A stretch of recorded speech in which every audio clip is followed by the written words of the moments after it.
Hello and welcome to the Zach Brown Show, the show that introduces you to old friends for the first time. I'm your host, Zach Brown. On this episode, I sit down and talk with my dad, Scott Brown. We discuss National Baseball Hall of Fame member Mordecai Three Finger Brown and the importance of choosing excellence over adversity. All that and more coming up right after this. The Zach Brown Show is brought to you by Bucky McBoing Boing's Berry Blast Bubble Bath. Fun to say, fun to play. And Bitterman's Miracle Mange Ball. Your dog is just itching to get it.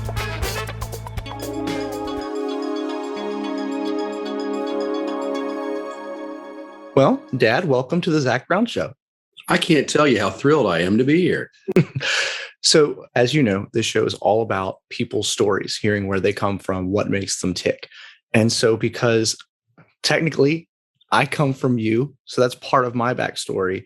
And something that you have always been very inclined towards is family history and lineage and where we come from, why we're here, kind of the reasons why we maybe do certain things because of our ancestors, forefathers, etc. Explain maybe where that started in your life. Has that been something that you've always been geared towards, like since a little kid, or where did that really come from? Well, we work backwards. I would have to say that today, if someone were to ask me about family history and the need to understand where they come from and who they are, I look at it as looking at a map. When you're on an adventure, you're on travel. You have your point of departure and you have your point of destination. And you need to know what's in between. If not, you get lost. Your point of departure is very important to know how to get to where you are. Family history is the same way. Not everybody can trace their family history a great distance backwards, but if you can, it's so fascinating to understand what made you, who made you. And that is something that has always been important with me since I was, well, as long as I can remember. I would sit at my grandfather's feet, my grandmother's knee, and listen to stories about family. And I can actually remember being about 4 or 5 years old, asking my grandparents, where do we come from? What countries did our families start out in? You know, what did my great, whatever, what did they do? Who were they? And it was always fascinating to find out about the different personalities, the different styles of life, even the different ways of belief that in your family had in their lineage. And I do think that makes us understand a little bit more about who we are right now. And it's funny when you look at pictures of, we were literally doing this last night, looking at pictures of different family members and just simple physical attributes or the way that they cock their head in a picture or even put their arm up on their side. And you know, without a shadow of a doubt that they are family. They're absolutely one of us. You go, oh my gosh, that looks like so-and-so, or this looks like me. I do that. But this person, you know, hasn't been on this earth for over 50 years, people that we've never even met before, but they are so us. They're so who we are. And I know that so many people can look at pictures or videos of their grandparents or even great, grandparents they never met, but they can go, wow, they have the same hairline as dad. So a big part of our history in as our family, this household, is our relative, Mordecai Brown. Well, first of all, explain to those listening who Mordecai Brown was. Well, that's a whole show in itself, son, as you well know. Mordecai Brown was one of those individuals that I think lived several lifetimes within one. He was kind of that Renaissance man.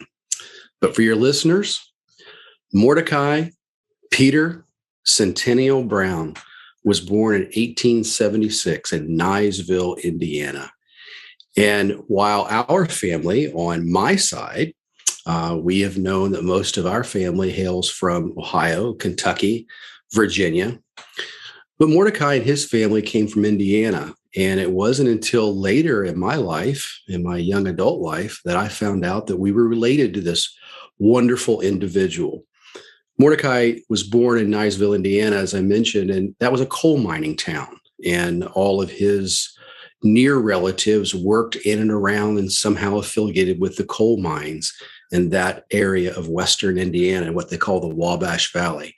At a very young age, Mordecai probably knew that his destiny would be to work in the coal mines alongside of his family.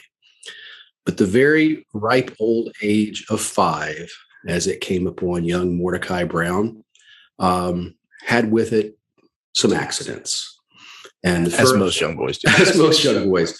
Unfortunately for Mordecai, or maybe fortunately, as this story will unfold, he had a very serious accident. He was playing on his uncle's farm, and his uncle was chopping what we would call silage. These are the old pulled up stalks of corn and wheat and other vegetation that would be used for the winter feed for the animals. And they put that through a mechanized chopper to chop it up into small pieces to put it in the silos to winter over. And young Mordecai was playing alongside one of these feed choppers and mistakenly put his dominant right hand underneath, and it severed his index finger almost to the knuckle. And of course, they rushed him to the doctor, or got the doctor to come towards where they were, and got it stopped before he bled out or anything of that nature. The doctor that bandaged young Mordecai was an old Civil War field surgeon, and he probably administered his aid in much the same way they would a wartime wound on those battlefields, and bandaged up best they could, and come back to check it later. Well, just a few days after the accident, when Mordecai was back up and around, he was playing with his sister out in their yard with a pet rabbit. And they had it in a big number 5 wash tub, and were just kind of, playing with the rabbit. And again, as young boys rambunctious will do, he probably got a little overeager, even in his state of, recovery. Yeah, that's the best way to put it. And slipped and jammed his hand that was already messed up from the corn chopper to the bottom of the tub. And he asked his sister, or demanded of his older sister, to don't tell dad that I hurt myself again, basically. Kids get scared about things like that. So when they finally did unwrap the hand, they found that he had broken his middle finger, and that he had damaged what would be his ring finger on his right hand. And they considered possibly re-breaking his middle finger to straighten it out again, but the damage was already far gone. And so the young boy grew up with missing an index finger, a very notably crooked and twisted middle finger, and a ring finger that had little feeling because of probably some nerve damage. And then Mordecai's life changed by the time he got into his teen years. He was a part of that community that was dominated by the coal industry. But we're talking, now he's into the early 1880s, and baseball was all the rage across the eastern and midwestern part of America. And most industries, like coal miners and farmers and steel workers and other types of places where men gather for employment, would often set up their own baseball teams and leagues within their communities. And small Niceville, Indiana, and the surrounding small areas were no different. They all had their own baseball teams. And mainly because there were men to gather into a team, the coal miners had their own teams. And so at the ripe old age of 14 years old, Mordecai had gone to work as a checker in one of the coal mines, which meant he kept accounts of people's employment ledgers, and was drawn into this excitement of community baseball. And by the time he was well into his teens, he was already playing. Now, here's the interesting thing.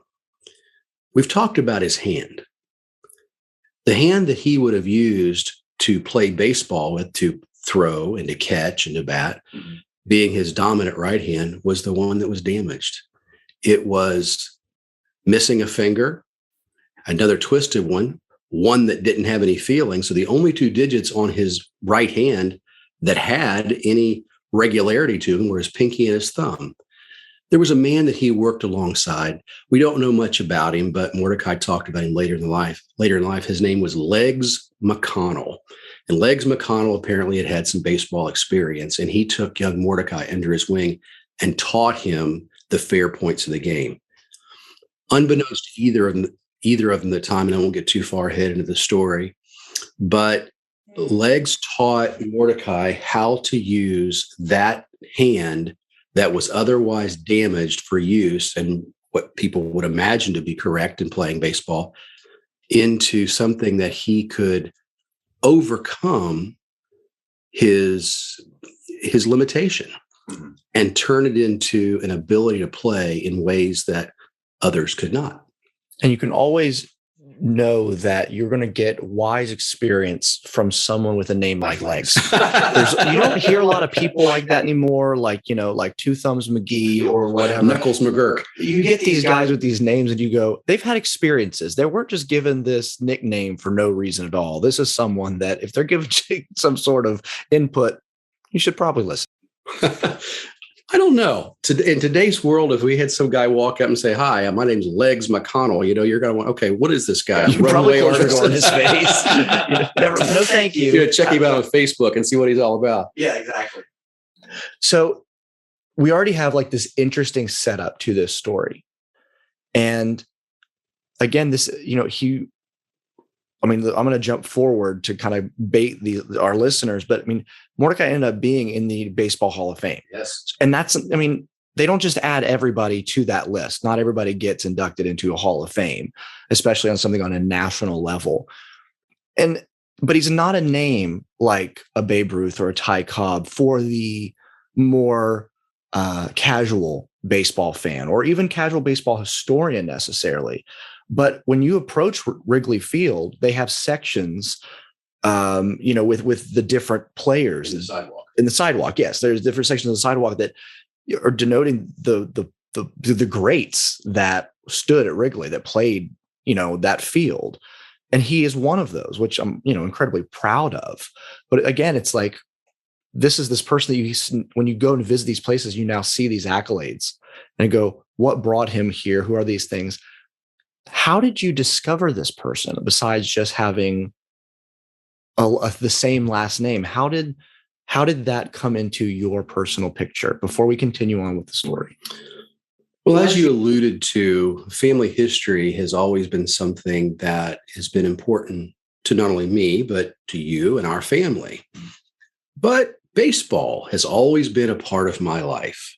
I grew up in Southwest Ohio, just outside of Dayton and just north of Cincinnati, during the era when the Big Red Machine were at their height. And so being in that area of the country during the latter part of the 60s, early 70s, everybody was a Big Red Machine fan. I grew up following Pete Rose, and Johnny Bench was one of my favorites, and Joe Morgan, Dave Concepcion, on and on. And, baseball was a big part of my world. I played as a kid, like most boys did. So growing up, baseball was always an influence with me. And so those two things, those two passions actually came together. I had purchased a book in a bookstore, probably about 1986, 1987, somewhere. And it was written by one of my favorite authors, favorite baseball historians, and it was all on the National League. And I really purchased it because it had some wonderful, terrific pictures of the Cincinnati Reds from, their earliest times of usage of photography all the way up through the 60s. And I was really looking forward to just kind of, having those images in my library. So once I got the book home and I started flipping through, I landed on page 25. I'll still remember that page to this day and forever. I flipped it over, and looking at me was my grandfather, or what I thought was my grandfather. The similarity in these two men's faces was so precise and so succinct that it was haunting. I literally felt that this was my dad's dad. And in fact, the way he stood, the way he tilted his body and tilted his head taking a picture, and the way that he rested his hand on his hip was the exact same way that I'd seen my grandfather do hundreds of times. And so after staring into the face of this image for what seemed like, hours, but was probably literally just milliseconds, my eyes went from the photo down to the caption. And there it said, Mordecai Peter Centennial Brown, our last name. So those two things just sent chills up my spine. Who is this man? We were able to trace our history in a lot of different directions and find that there were people of some note, not, national fame in our family. And that's always fun to do. But I had never heard of a major league baseball player being in our family. Mm-hmm. And so, Brown's a common last name. Brown's a very common last name. That's difficult. But it was enough that I decided to do a little research, which turned into a lot of research on this particular gentleman. So you start doing research, you're discovering all these things. What was the catalyst? What was the thing that took you from, wow, this is neat, this is actually somebody that it turns out that I'm related to kind of spurring you forward into the next steps? Well, from just to kind of capsulize, and we won't go into the whole story of all the research, of course, because it is quite lengthy, but, finding that connectivity, it turned out that Mordecai Brown was my great grandfather's first cousin. And so we shared a common ancestor. And oddly enough, when I look at pictures of my great grandfather and my grandfather and Mordecai Brown, they could have easily been triplets. Our DNA pool is quite thick when it comes to that. And so are the Browns, by the way. And so from there, taking it the next step farther was to see if there was any other Mordecai Brown family still alive anywhere. And so that led me to then trace his general history in life. And through a series of letters, phone calls, we did not have the advent of the internet back then to use that, but also reaching out to a couple of newspaper reporters in the Terre Haute, Indiana area, I found that not only were there other Mordecai Brown relatives, but there were several. And it just so happened that when I reached out to what would have been Mordecai's nephews, nieces, other cousins, found that they welcomed our family, our side of the family, with open arms. And we'll talk a little bit more about what happened later on with that.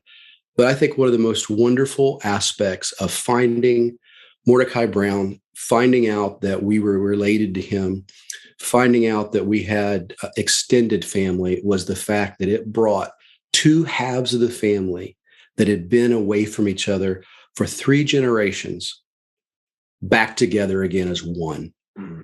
And our family almost overnight, I won't say doubled in size, but we did stretch our family tree out quite a bit. Yeah.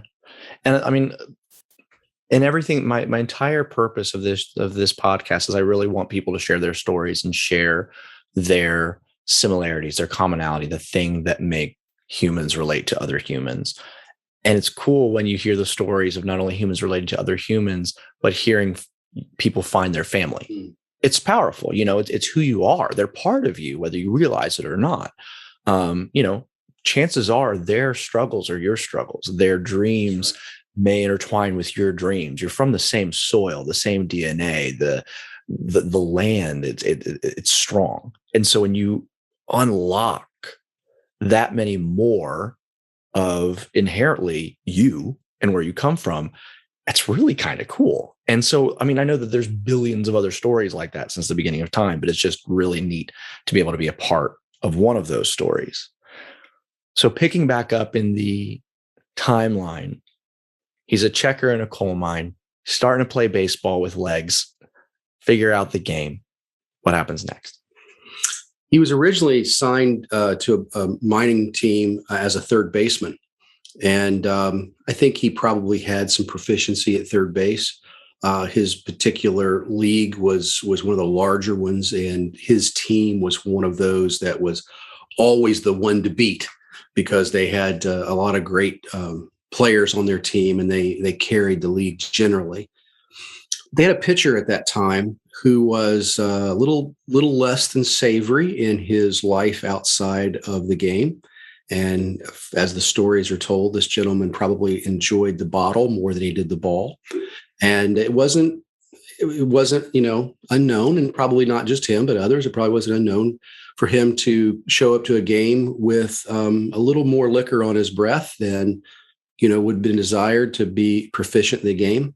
But who's to say? They always say that Mickey Mantle carried a little bit of a buzz when he came to the plate, and hey, look what he did. So yeah. I'm not here to judge. Mm-hmm. But this particular gentleman was their star pitcher, and he walked the mound during the first inning and basically fell over the mound, and they realized that he was not going to be able to complete the game even past the first few pitches. And so they called Mordecai into service and said, can you pitch for us today? Is there any record of him having that experience before? They were literally just grasping at straws thinking, let's give this kid a shot. Well, I would like to think, even though there's no true record of it, I would like to think because of his stories later on that, he had worked out enough with some of the older men like Legs, who probably wasn't a whole lot older than him, to be honest with you, right. That they understood that he had an ability. Now, I'll step back a minute, Zach, and here's the strange thing about the story of Mordecai Brown. Because he was missing his index finger, and because he had a twist and a crook in his middle finger, the way that he grasped the ball would be much like what we would consider a circle change. And his delivery, we've had it analyzed over the years by professional baseball players, the way that he gripped the ball and delivered the ball, because there are images that show that. Some have asked, was his ability on the mound and what would take him to become a Hall of Fame player because he was missing that finger and had a crook in the other? Nobody can quite say. From what it has been denoted by men also of Hall of Fame caliber, like Fergie Jenkins and Whitey Ford and others, that Mordecai probably had a natural ability. As the stories that he would tell and other family members would tell, that he taught himself how to throw. He taught himself how to throw by being on the family farm and standing 60 feet, 6 inches from the smokehouse and knocking out knot holes in the barn. He would use a potato or a rock or whatever he had. He could grip just about anything, and he had what we would consider dead reckoning. He knew where the ball was going before it ever released his hand. And so I'd like to think that he probably started that before he even took the mound that day for that game. And so as he took the mound, he said he took it with confidence, and they bested the other team handedly. No difficulty whatsoever. And he said it was at that time that he was made for the mound and nothing else beyond that. And about what year did you say this was? This would have been the mid, this would have been almost 1890. Okay. So I'm going to jump forward just a little bit. I want to put would give a glance at the end of the story before we're there, just to, again, encourage those listening. 1890, and he finished playing his professional career, stopped playing ball around when? His professional major league career, okay. He stopped playing in 1916. Okay. So in less than 30 years, right? Yeah. In less than 30 years, what he accomplished landed him in the Hall of Fame. Whoever you are right now listening to this podcast, whatever your dream is, know that it can be done in a very short time. Again, a baseball Hall of Fame may mean absolutely nothing to you. You could care literally know less about sports, but just look at what someone can accomplish, can achieve, and be nationally recognized in a short amount of time. And we don't even know, you don't know the rest of the story yet, but just knowing that from, hey, why don't you give it a shot, to the last ball thrown professionally can bring you to national recognition. That's right. Even if you have what others would consider a physical defect. Yep. But Mordecai didn't. He chose excellence over adversity. Yes, he did. The Zach Brown Show will be right back. Come on in to Carl's Arcade, where we have all the hottest video games, including Legend Seekers, Ninja Academy, and Jackalope Hunter. Wow! You're darn right, wow. At Carl's Arcade, you can win fun prizes, eat the cheesiest pizza, and try the all-new Tube of Mystery. All right, so just put your hand in there and try to guess what it is. Is it pudding? Nope. Is it peanut butter? Wrong again. Well, what is it, mister? You don't want to know. Located conveniently near the Windjammer Mall, behind Penny's Popsicles. Carl's Arcade. Live your adventure today. Oh, boy! Sure, and we've all been there. You're standing 3 feet away from a lovely lass about to ask for a date, but you lose the nerve. Well, say goodbye to those weak knees and say hello to MacGuffin's Liquid Courage. Made in the bogs of Ireland, MacGuffin's Liquid Courage Irish whiskey is like having the Emerald Isle in a bottle. It's so authentic, you would swear you can smell the peat. Here's what some of our satisfied customers have to say. MacGuffin's ruined my marriage. MacGuffin's made me believe I could fly. Because of MacGuffins, I am no longer welcome at Rico's Corndog Castle. MacGuffin's Liquid Courage. Smell the peat. Smell it!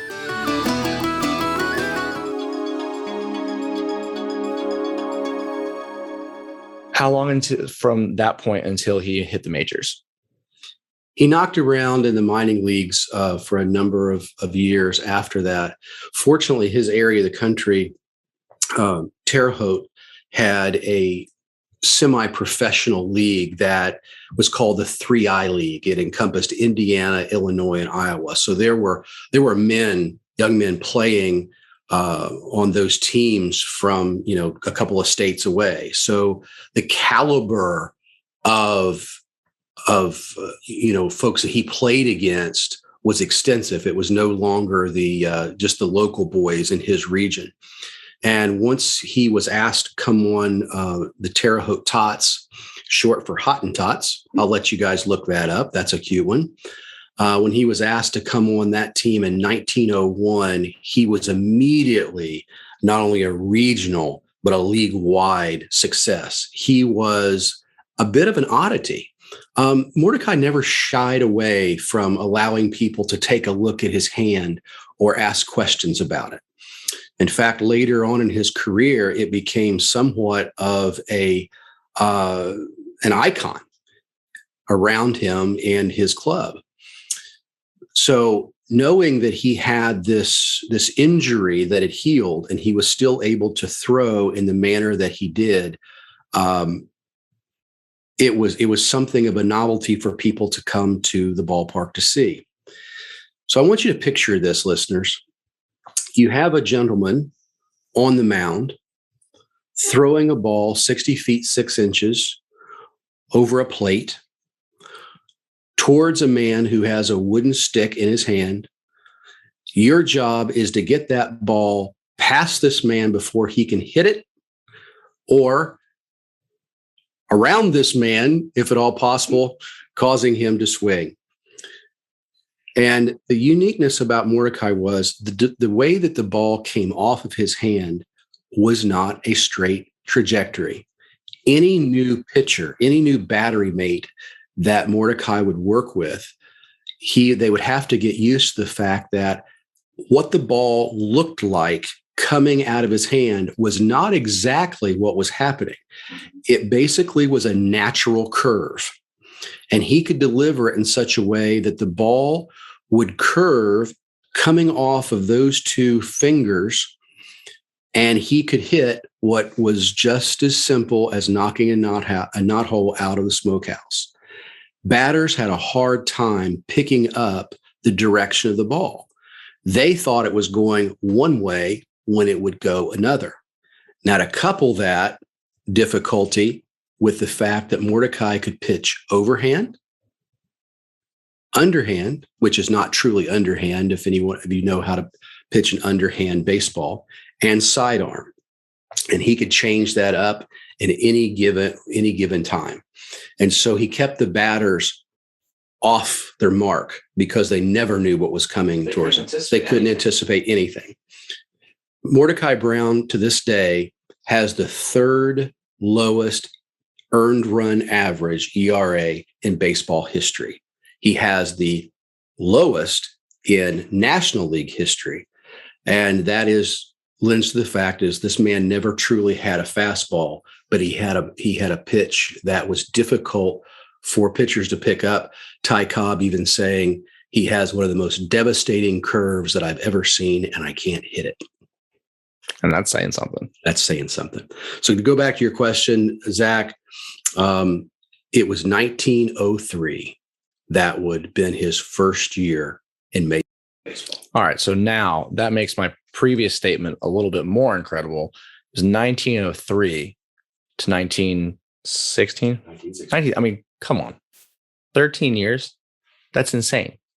Like, I mean, you look at the career of men like, again, I'm not comparing baseball to the invention of the light bulb, but you look at someone like Thomas Edison or a Walt Disney and these people that we hold in great recognition and just how long it took them to accomplish things or whatever. But to be like, it doesn't take you always forever to get to a level of greatness or excellence. And I know that's all relative, but still it can be done. And I just think that's kind of cool. It's one of the other aspects of Mordecai that you and I have shared, in our life with him. And the fact that he knew that, he understood that, what he had was a gift. He understood that what he had was precious. And he was always willing to talk about that with others. In fact, as I mentioned, he would never shy away from people taking a look at his hand or asking questions. In that year of 1903, there was a young journalist, sports writer for one of the newspapers in St. Louis, he played for the Cardinals that first year, that was trying to break his way into the world of sports writing for newspapers, and he needed a scoop. And so here he came out to the park and had heard about this Mordecai Brown that just came from Indiana, and by way of playing in Iowa the previous year in the minors, and wanted to know about his hand. And somehow along the way, this isn't recorded, but the young man told Mordecai that he was just getting into, the writing game and needed something to break him in. So Mordecai had the idea. He said, well, that I'm aware of, he said, nobody's ever taken any pictures of my hand before. And so he gave the young man the opportunity with his photographer to take still shots of this mangled maul and give him the story, the first ever story about how that happened and how that turned into a major league career. Well, it set the young man's own career on a great starting gate and launched him into the dream that he had. And Mordecai was always good to do that. He wanted to share his success with others, whether they were in sports, whether they were in journalism, whether they were in business. And exactly what you were talking about, Zach, regardless of what limitations you think you have, if you set your mind to go forward and don't take your eye off the dream, you can succeed and achieve beyond what limitations might have been handed to you physically, emotionally, financially, spiritually, in any way. And honestly, like Mordecai went on to do some things that we still talk about. And we'll get to that in a moment. But if he'd never done anything beyond that, he still would have been an interesting individual to look up, knowing that he's family is one thing, but just to be like, wow, like this player who wasn't like, oh, he was super tall or he could throw the ball real hard, but just that his technique was unique. and his his hand was different. It was just kind of a fascinating thing, even for the just kind of bystander to just check out, and it could stop there. But Mordecai went on to do things to help others and instruct others and how to do things, and he really was more than just a ball player. He was kind of a bit of an entrepreneur. Very much so. So talk about some of his how-tos. Well, wow, how-tos. In a nutshell, if you can. That's why I hesitated just a little bit. We could take up a few shows with that. Mordecai Brown, loved the game of baseball. That was absolutely his passion. And but he also knew that he would have days that were beyond his playing career, and that he had to make judgment calls about what was going to be life beyond the game, or actually playing the game. And as he did that, he found it a wonderful, wonderful gift to give people, to bring them along the way. So any type of endeavor that he engaged in, he always brought that person or people around him to the success. For instance, when he was playing some of his latter years in 1912 and 1913, he'd already come to such a great notoriety that the nation as a whole knew his name if they followed baseball at all. And John D. Rockefeller hired Mordecai to help his grandson learn the fine art of pitching. His grandson was of the Rockefeller McCormick families, and he was at Princeton, and he needed to up his own game a little bit. And so Mordecai brought this young man and several others into like a little personal training school, and taught them all how to not only play the game, but how to be better men in life. And he actually had a number of writings that are still available today about teaching these young men how to be better citizens, how to be better businessmen, how to be better dads, how to be better husbands. And so he surrounded the game with life and vice versa. And so whenever he was with someone that he was instructing them or playing with them, it was always amazing. Wonderfully, we still have stories today of players who were teammates and players who were adversaries of his, or maybe were made out to be adversaries in the media, about how much they enjoyed being around Mordecai, because he was always encouraging, he was always uplifting, and he was always give whatever he had at the time to help others stand up straight.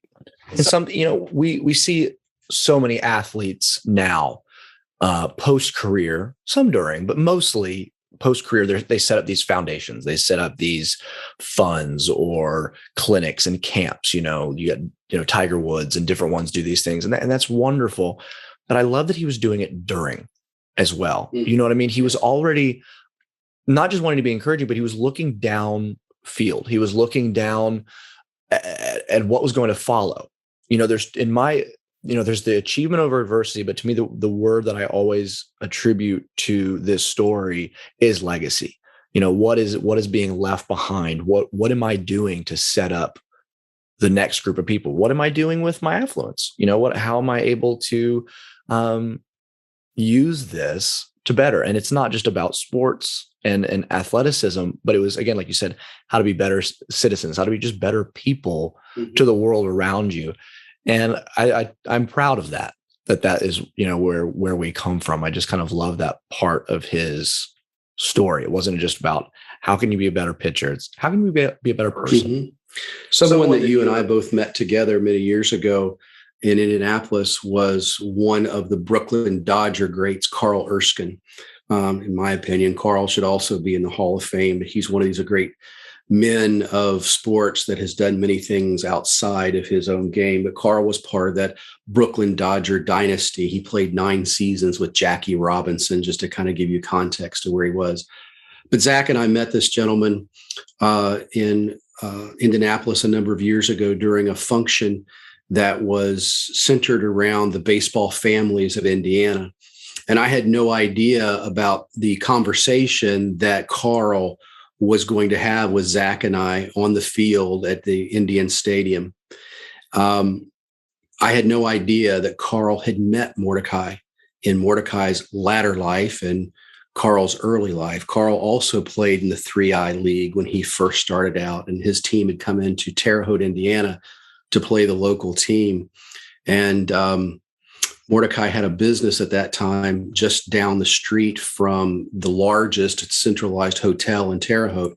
And the young men that came in to play ball there as the visitors would often stay at this large hotel.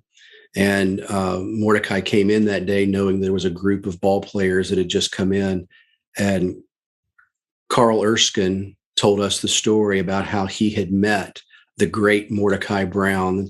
I won't go into all the elaboration of this wonderful story, but the end of it was that he looked at you and I and said, that man spent time with us that day. He spent time with us, not telling us how to do it, but he spent time with us, encouraging us forward. And he said, after playing with the Brooklyn Dodgers as long as I did, playing with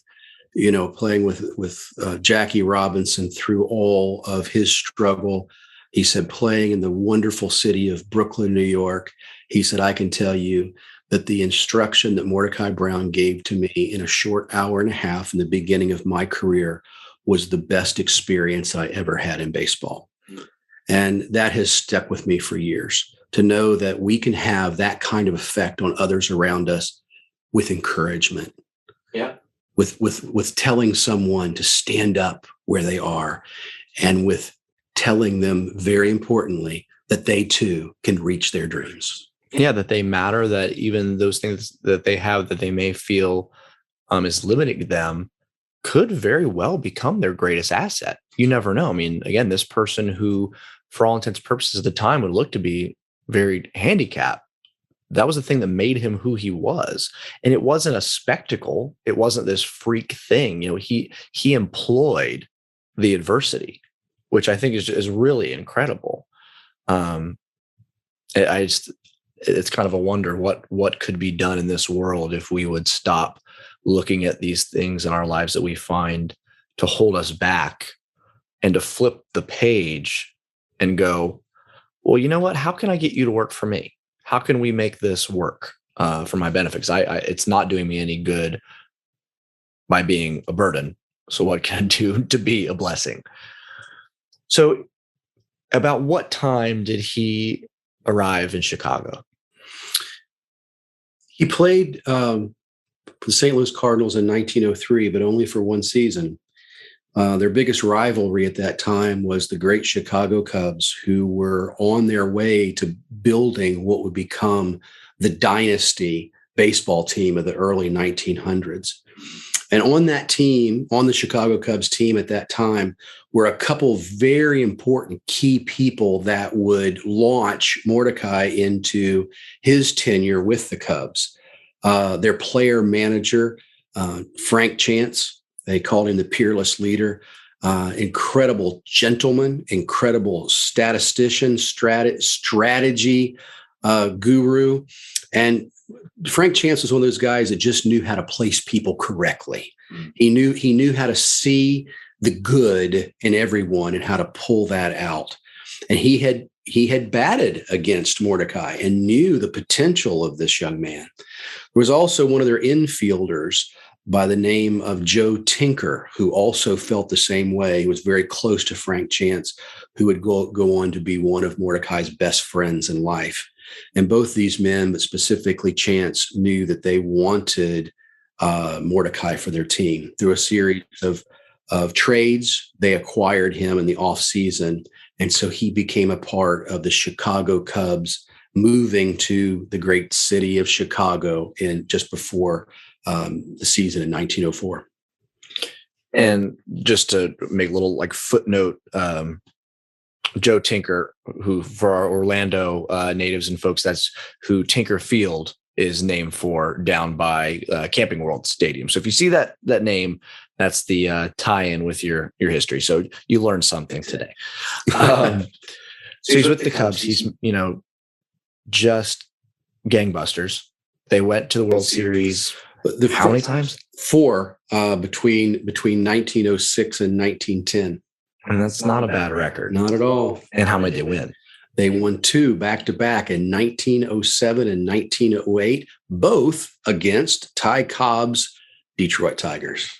So, I mean, again, it's not just, okay, they won, but they're winning against these big name people that people well know. So they're making waves. They're definitely making names for themselves, building themselves to be this kind of major league dynasty. You know, I mean, these guys who go on this team are nothing to shrug away from. You know, that they're big swingers, and they're coming away with status. It's not just kind of this know nothing thing. Unfortunately, so many times these stories do kind of fade into the past.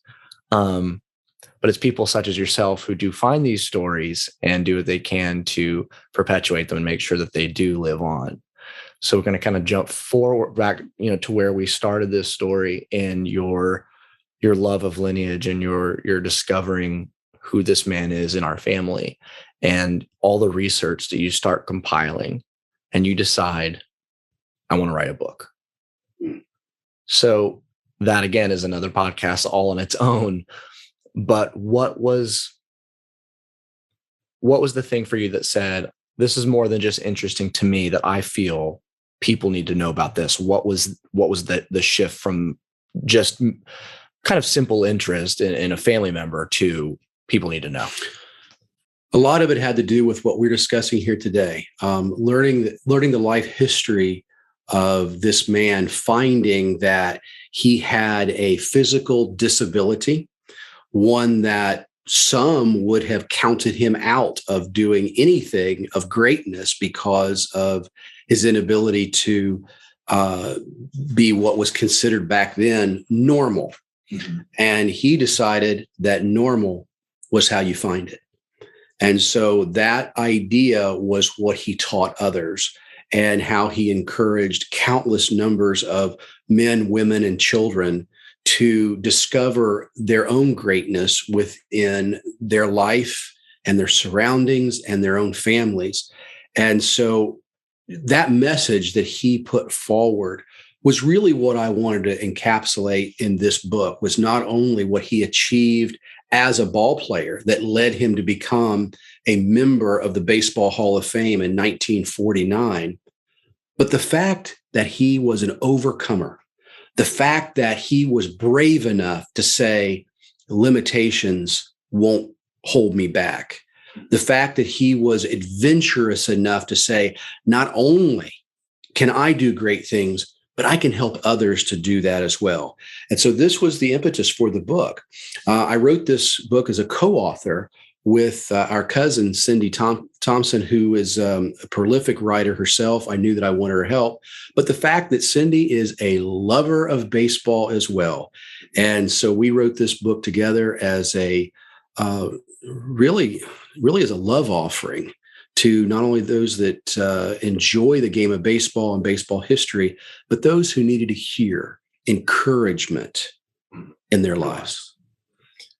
And I mean, obviously, the time that it takes to compile facts and stories about a person's life takes a significant amount of time and rewrites and writer's block and all that. But from my perspective, the thing that was just amazing was all the people that came forward afterwards and shared their stories, their recollections, whether that be personal accounts or just kind of their own appreciation and fandom was just something very special to witness. You know, it was in the early thousands that, you know, the book was released, and then we went along with you on book tour and went all over the Midwest and getting to hear people's stories. And just, that was a very, very special time, you know, getting to go in these little towns in Indiana and being invited to go to Wrigley and literally stand on the field and touch the ivy is one of those things that I'll never forget. And it's kind of cool when you get to just be a part of the legacy of someone, and not to just go, well, I'm so-and-so's relative, but just be appreciative of the history that they've left behind and what they stood for, and that it is still held in regard but in a positive thing by people is very special. The book then kind of spurred on the foundation. It did. It was one of those points that helped us go forward. We realized during the research of the book that Mordecai's story was beloved by a lot more folks than we could ever imagine. Fortunately, when we decided to start researching the book, that we had family members, those found new family members in Indiana, that while Cindy and I were not privileged in our age to have grown up with Mordecai, there were men and women old enough that he had been a part of their childhood. Mm-hmm. And there were people still living around the Wabash Valley that had known him when they were a child, or their parents knew them. And we had news reporters, fortunately, just some wonderful, terrific newspapermen, specifically Mark Bennett from the Terre Haute Tribune, that just basically got out the word for us and said, if you have any information, any stories. And I would get letters just coming in from folks all over the place that had some interaction with him, and they were all the same. They were all the same in the end, whether they told about meeting Mordecai Brown in a ballpark, or their father had a business next to his later in life, or whatever. They always said, he was such a gentleman. He took time with me. He shared his life with me, and I'm a better person for it. Mm. And I like to think, Zach, that as you know, we were traveling around doing those book tours, and you and your siblings were getting to hear the stories of others, not just from Cindy and I, that it shaped and formed you in a way to realize that one person can impact the lives of others by just a conversation, just a smile, just a handshake. Mm-hmm. And so when we realized that, we knew that the book itself was a labor of love, but there needed to be more. And so we decided to launch the Mordecai Brown Legacy Foundation. And the foundation is exactly what it sounds like. We are continuing on the legacy, personality, and character of Mordecai Brown, and helping others see past their limitations. And as you said, achieve excellence over adversity. And so the foundation today, we work with ball players from amateur all the way to post-pro. We invest in people's lives, in life and career coaching. We invest equipment into amateur clubs. We help in doing advisement around ballparks and fields. Any way we can encourage others to go beyond their limitations. We also started a publishing arm of the foundation, which also speaks into Mordecai's personality, because he did do some writing back in 1912. It was published in 1913. And so we call our publishing company Seventh and Cherry, which is where Mordecai's business was in the last part of his life, 7th and Cherry Streets in Terre Haute, Indiana. And we continue to use that as not only a launch pad for young and burgeoning authors who are just getting started out and not quite knowing the way how to go, but also to invest in the general public good literature, good practices in writing. And so we're so happy just to be able to encourage people to reach their dreams. Mm-hmm. And I think that's special. Again, I believe that Mordecai would be honored by that his name is attached to bettering tomorrow, that it's not just it. I love when people's stories are, this is what got them, quote unquote, fame, but then this is what they really wanted to do with it. We've had a couple people on the show that this is the thing that got you known, but this is who you are, and this is what you portray. This is what you pour into other people. And so Mordecai, at a quick glance, was a ball player. He was a Cub. But his thing was, I want to take time with you. I want to give you what I have, whether that's a simple conversation or a little bit of a how-to. Every single one of us has something that we know that somebody else doesn't. And again, that's the basis of this show. It's like, what are you sharing that's been part of your life that can hopefully inspire somebody that's just listening to the story? And you, listener, are taking your most precious commodity, which is your time, to hear this story of not only my family, but of a man who wanted to pour into others and to share what he did have. So one, thank you for listening to our family story. Thank you for taking the time to listen to this. But know that you matter and that you have something that could definitely benefit somebody. And if you would just share a little bit of kindness and just a little bit of time with somebody, you have no idea what exponential benefits that will have on the world. That's right. So, Dad, first of all, thanks for coming and hanging out and just sitting and talking. Yeah. So this question, and actually Mom gave this question to me. So, it makes me seem a little less special because she gave it to me. I didn't come up with it. But this question that I've been asking those who've sat down with me on the show is, what is the legacy you want to leave behind? And I'm not asking you this as my dad, because I know that legacy. That's a whole other thing. But you as Scott Brown, you as an individual, all the things that you've done in life, all the things that you want to do, what is the legacy that, like, when the final out is thrown, the final guy runs home and hits home plate and it's all done and the lights go down in the city, as Steve Perry saying, what do you want your legacy to be in this life, in this world? Well, without being too mushy, I'm looking at my legacy across this room right now. I'm seeing a young man who is reaching his dream and his helping others to achieve theirs. And I hope that's something that I've instilled in not only you, but your brother and your sister, and that we've learned from family members like Mordecai. A reporter once asked Mordecai Brown, what do you think your career would have been like if you had had all of your fingers? And his response was so classic. I have no idea. I used what I had. Yeah. And I think if there's something that I want people to understand from my life, that they can reach their dreams, don't look around at what everybody else has. Look at what God has given you and what can you do with it? How can you be the best you that you can with what you have in front of you? Now, that doesn't mean that you shouldn't strive to do better and you shouldn't go farther than where you are, but start out with what you have. You have success in your hand right now. Use it. Yeah, that's good. So for those who are interested, they want to hear more about Mordecai, they possibly want to read the book or just kind of learn a little bit more about the foundation. How can they get involved? Where can they find your stuff? Well, you can take a look at our foundation website at mordecaiBrown.com.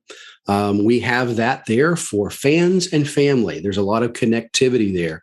If you'd like to read Mordecai's entire story, which I hope you do because it's terrific, Amazon, other booksellers, you can look for Three Finger, the Mordecai Brown story. And that is a wonderful way to know more about this man. Or you can look him up at the Baseball Hall of Fame website or any other baseball history outlet. I guarantee you he will be there. But for those of you that live in or venture to the great city of Chicago, Illinois, the Chicago Cubs primary owners, the Ricketts family, have wonderfully redesigned Wrigleyville. And part of that redesign is they have built the Hotel Zachary, of all names, and connected to the hotel.